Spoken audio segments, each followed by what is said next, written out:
Saudara, Kota Palembang, Sumatera Selatan tengah demam busana muslim gamis binor alias gamis bini orang. Di pasar 16 Ilir Palembang, model gamis dengan nama unik ini menjadi buruan para kaum hawa jelang Hari Raya Idul Fitri.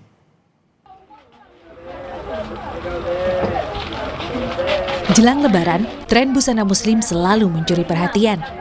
Tahun ini, gamis bini orang atau gamis binor menjadi salah satu model yang paling dicari di pasar 16 Ilir Palembang, Sumatera Selatan.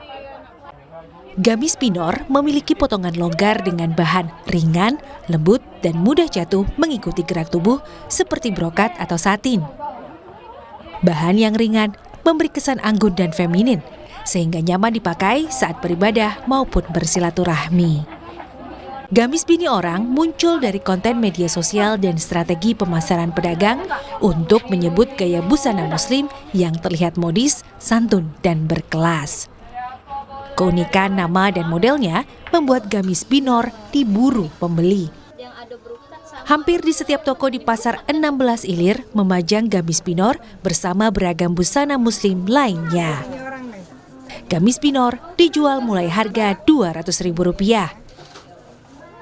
Busana muslim ini pun menjadi primadona karena fleksibel digunakan untuk berbagai acara seperti menghadiri resepsi pernikahan. Ini motifnya beda-beda, Mbak. Ini kayak ini dia pakai brokat, dia bini orang. Terus kayak ini brokatnya bodinya panjang. Kayak ini juga ada brokatnya bodinya pendek, sedang. Terus juga ada kayak mangkok, Mbak. Makin banyak mencari nantinya ini. Soalnya bajunya lagi tren banget, lagi kekinian banget. Ini dari H-10 udah rame nih, Mbak, di pasar. Ngikutin tren, Mbak, ya, biar kelihatan agak modis.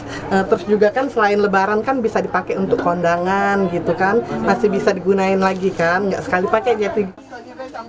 Dengan tingginya minat masyarakat, pedagang memperkirakan penjualan gamis binor akan terus meningkat mendekati puncak belanja lebaran di Palembang. Muhammad Reza Pahlevi, Kompas TV, Palembang, Sumatera Selatan. Saudara, pasar wadai atau berarti pasar kue